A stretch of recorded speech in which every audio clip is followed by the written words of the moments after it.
प्रिय बच्चों, हम पिछली बार तो आपको यह बताए थे कि उच्चारण स्थान क्या होता है। उच्चारण स्थान को अनेक विद्वानों में या अनेक प्रकार से व्याख्या भी की गई है, लेकिन सब मिलाकर के एक सबसे रोचक बात यह है कि जो हमारे शरीर के अंग हैं, उनको व्यक्त करने के जो माध्यम है, उसे हम किन किन रूपों में व्यक्त कर सकते हैं। इसके अंतर्गत एक बिंदु आता है प्रयत्न और विचार। प्रयत्न का अर्थ होता है सामान्य रूप से इच्छा करना या चेष्टा करना। चेष्टा माने चाहना, और विचार का अर्थ समझ रहे हैं कि जो आप चाहते हैं, जो कहना चाहते हैं। कभी कभी किन्हीं बातों की अनुभूति हृदय में होती है, शरीर के तमाम अंगों में होती है, लेकिन उसे हम जब तक इच्छित नहीं करते, सामने रख नहीं पाते, वह उसका कोई मूल तत्व नहीं बन पाता है। ऐसी ही स्थिति में यहाँ पर एक बिंदु है प्रयत्न और विचार। प्रयत्न का अर्थ यह होता है, इस सेंस में जहाँ हम पढ़ा रहे हैं इसके सेंस में, और सेंसों में भी होता है, लेकिन इस सेंस में है कि वर्णों के उच्चारण करने में बोलने वाली कुछ चेष्टाएं करनी पड़ती है। जैसे हम बोल रहे हैं, तो हम जो बोल रहे हैं, जो कह रहे हैं, वह हम चेष्टा के द्वारा अपने आंतरिक भावों से अभिव्यक्त करते हैं। अब इसके लिए यह सबसे बड़ी जरूरी होता है कि हम चेष्टा को करें। जब चेष्टा करते हैं और चेष्टा परिणित हो जाती है, फल के रूप में फलीभूत हो जाती है, तो उसे हम प्रयत्न कहते हैं। प्रयत्न अब जैसे दो प्रकार के होते हैं। शरीर में कभी भी किसी भी शास्त्र के अनुसार अगर देखा जाए तो भौतिक जितने भी तत्व हैं शरीर के अंतर्गत पाए जाते हैं। जैसे आप पृथ्वी के उच्चावच को ही देखते हैं, तो उससे सबसे ऊंचे भाग को हम पर्वत कहते हैं, नीचे वाले उबड़ खाबड़ भाग को हम पठार कहते हैं, समतल भाग को हम मैदान कहते हैं, नीचे नदी घाटियां कहते हैं। इसकी अनुभूति अगर हम करें तो हमारा ये जो मस्तिष्क है, जहां हम चेष्टा करते हैं, यह पर्वत की श्रेणी में आ जाएगा। इसके नीचे वाले जो बाएं मुंह का भाग है, जहां पर नासिका है, आंख है, ओठ है, मुंह है, गर्दन है, यह पठार की प्रकृति का हो जाएगा। और शेष भाग जो हमारे गर्दन से नीचे कमर तक के भाग है, उसको अगर हम मैदान मान लें तो उसके नीचे के भाग को हम नदी घाटियां भी कह सकते हैं। उसी तरह से यह प्रयत्न दो प्रकार का होता है। जैसे हम मन में कुछ सोचते हैं, भूख लगी है, थाली भी रखी गई है, ये सब रखा गया है, लेकिन जब तक मन नहीं बनेगा, कि चेष्टा नहीं होगी, इच्छा नहीं होगी कि उसे हम खा लें, और उसे तोड़ करके रोटी को अंदर नहीं ले जाते हैं, तब तक वह प्रयत्न सार्थक नहीं होता है। तो यह प्रयत्न दो प्रकार का होता है, एक आंतरिक होता है, एक बाह्य। आंतरिक प्रयत्न जो अंदर उठता है, जो हम चेष्टाएं करते हैं, उसको जब हम व्यक्त के रूप में प्रस्तुत कर देते हैं, तो इन दोनों भागों को मिला करके हम प्रयत्न कहते हैं, या विचार भी इसको कहा जा सकता है। प्रयत्न से तात्पर्य उस चेष्टा से है जो वर्ण की ध्वनि निकालने से पहले मुख के अंदर होती है। जैसे हमने अभी बताया ना कि हम जो कहना चाहते हैं वो कह पा रहे हैं कि नहीं। अब यह कह लेते हैं और वह सामने वाला सुन लेता है, या वह चित्रांकन के रूप में, भाषा के रूप में परिणित हो जाता है, तो वह प्रयत्न कहा जाता है। प्रयत्न दो प्रकार के होते हैं। एक प्रयत्न होता है आंतरिक, एक होता है बाह्य। बाह्य प्रयत्न वह होता है जिसके द्वारा मुख से वर्ण निकलते समय होता है, वह बाहरी प्रयत्न है। आंतरिक प्रयत्न वह है जिस वर्ण को निकालने से पहले हमारे मुख के अंदर की जीभ आदि के द्वारा क्रिया करने के लिए तैयार किया जाता है, कहने के लिए तैयार किया जाता है, वह आभ्यंतर प्रयत्न होता है। आभ्यंतर बाह्य प्रयत्न तो जब हमारे अंदर यह आंतरिक परिवर्तन आ गया तो बाह्य रूप में परिणित हो जाता है, उसमें बहुत दिक्कत नहीं होती है। जो हमारे मन में विचार बन गए उन विचारों को हमने प्रकट कर दिया। लेकिन आभ्यंतर प्रयत्न जो होता है यह 5 प्रकार का होता है। यह 5 प्रकार में जिसे आप पहले पढ़ चुके हैं, केवल यहाँ संस्कृत के नाम बदले हुए हैं थोड़ा बहुत, और थोड़ा समझने की जरूरत है। कभी कभी पेपर में यह पूछ दिया जाता है संस्कृत के परिभाषा के अनुसार अस्पृष्ट। अस्पृष्ट का मतलब हुआ स्पर्श व्यंजन, जिसे आपने पढ़ा है पीछे। ये इनकी संख्या 25 होती है, क से लेकर के म तक जितने भी वर्ण होते हैं उनको हम स्पृष्ट व्यंजन कहते हैं, जिनके उच्चारण में हमारी जीभ आंतरिक भागों से कहीं न कहीं स्पर्श करती है। ऐसे को हम स्पृष्ट व्यंजन कहते हैं। यह प से म तक इनकी संख्या 25 होती है।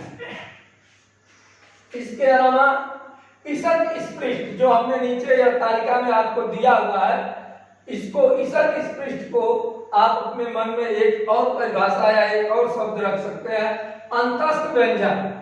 या अंतस्थ व्यंजन ऐसे होते हैं जिह्वा के उच्चारण स्थानों में थोड़ा सा स्पर्श करती है।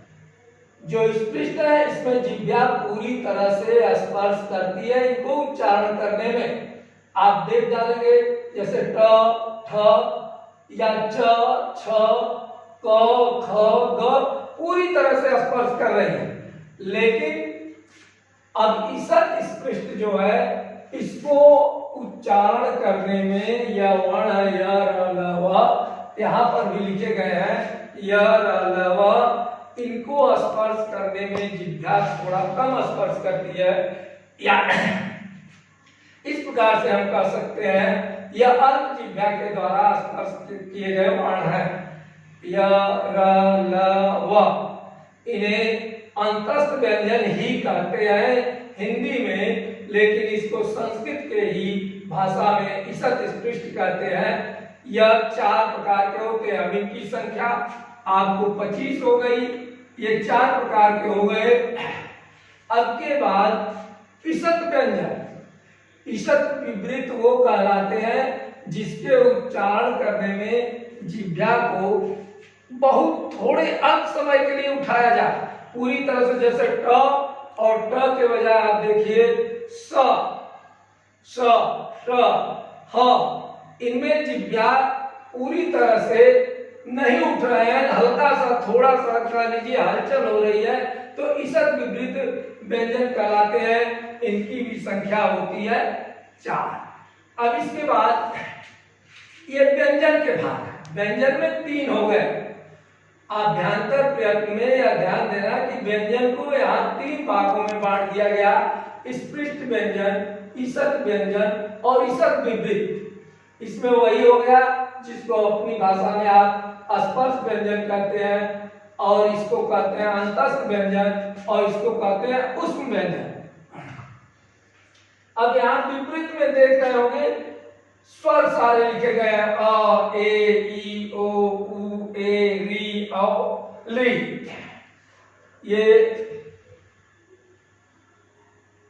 ये 9 लिखे गए हैं। इन 9 के उच्चारण में सबको बोलते समय मुख को पूरी तरह से खोलना पड़ता है। बिना मुख के खोले हुए आप इनका उच्चारण नहीं कर सकते। जैसे देखिए अ, ए, ई, ओ, उ, ए, इनके उच्चारण करने में हमको इनसे अलग मुंह के अग्र भाग को पूरी तरह से खोल करके, जैसे इनके उच्चारण करने में हम इन लाइन को कंठ से बोल लेते हैं, इनको ताल से बोल लेते हैं, लेकिन इनमें सारे उच्चारण में मुख खुला होता है, इसलिए इन्हें विवृत स्वर कहते हैं। और एक समृद्ध स्वर है, ये विपरीत में भी है, समृद्ध में भी है।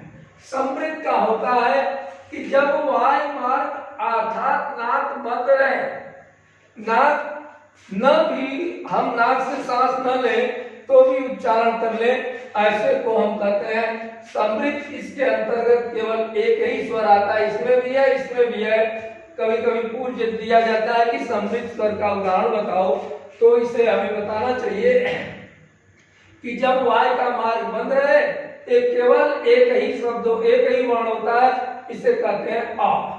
इस तरह से आपके अभ्यंतर के ये 5 भाग है, स्पृष्ट, ईसत स्पृष्ट, ईसत विपरीत, और ये 2 भाग, ये 3 व्यंजन के हैं और ये 2 स्वर के हैं।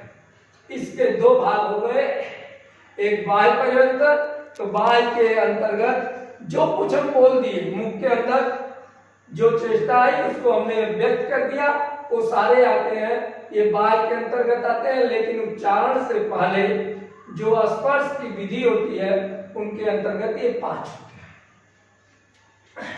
अब बाह्य प्रयत्न का अर्थ हुआ कि इसका सीधा सीधा संबंध होता है सांस से, श्वास से, अर्थात श्वास हम कितना खींच करके किस तरह से इनका उच्चारण करते हैं, कैसी जरूरत पर इनकी उच्चारण की जाते हैं, इसके आधार पर इनको अघोष, घोष, अल्प्राण, महाप्राण, उद्गार, अनुगत कहते हैं। अघोष जिसमें श्वास का प्रयोग अधिक मात्रा में न करके कम मात्रा में करते हैं, अघोष थोड़ा कम मात्रा में करते हैं उसे अघोष कहते हैं। जिसमें सांस को पूरी तरह से मात्रा करते हैं उसे घोष कहते हैं।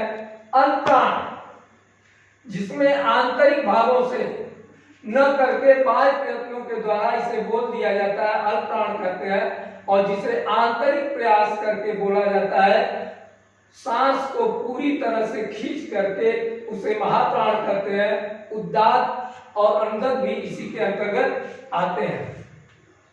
अब हमें यहाँ यह ध्यान देने की योग्य बात है कि प्रयत्न का हम प्रयोग लेख शास्त्र के साथ, तो लेख में हम करते ही करते हैं जहां जैसी जरूरत होती है, इसके साथ इसका व्यवहारिक जीवन में भी प्रयोग सबसे अधिक होता है। इनको प्रयोग करके हम अनेक प्रकार के नए शब्दों को प्रयोग कर, नए वर्णों को प्रयोग करके प्रतिदिन नए शब्दों के हमारी भाषाओं में रचना हुआ करती है।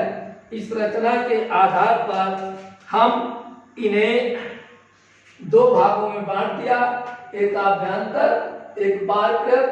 इसे थोड़ा श्रम करके ध्यान देने की बात है कि इनको हम उसी तरह से याद कर लें, कौन से स्पृष्ट व्यंजन है, कौन से ईसत स्पृष्ट है, कौन ईसत विपरीत है, जिनकी हमने बता दिया कि वही स्पर्श और अंतस्थ, उष्ण और ये स्वर है, ये स्वर के प्रकार है और यह भी स्वर के अंतर्गत आता है। और अघोष इसका पूरी तरह से श्वास से संबंध होता है, जो लुप्त होता है, जिसको हम व्यक्त करते हैं, जिसमें केवल मुख के बाह्य के प्रयत्न को द्वारा उच्चारित किया जाता है, जो श्वासों के आंतरिक प्रयत्न द्वारा उच्चार किया जाता है। इस तरह से ये प्रयत्न और विचार होते हैं।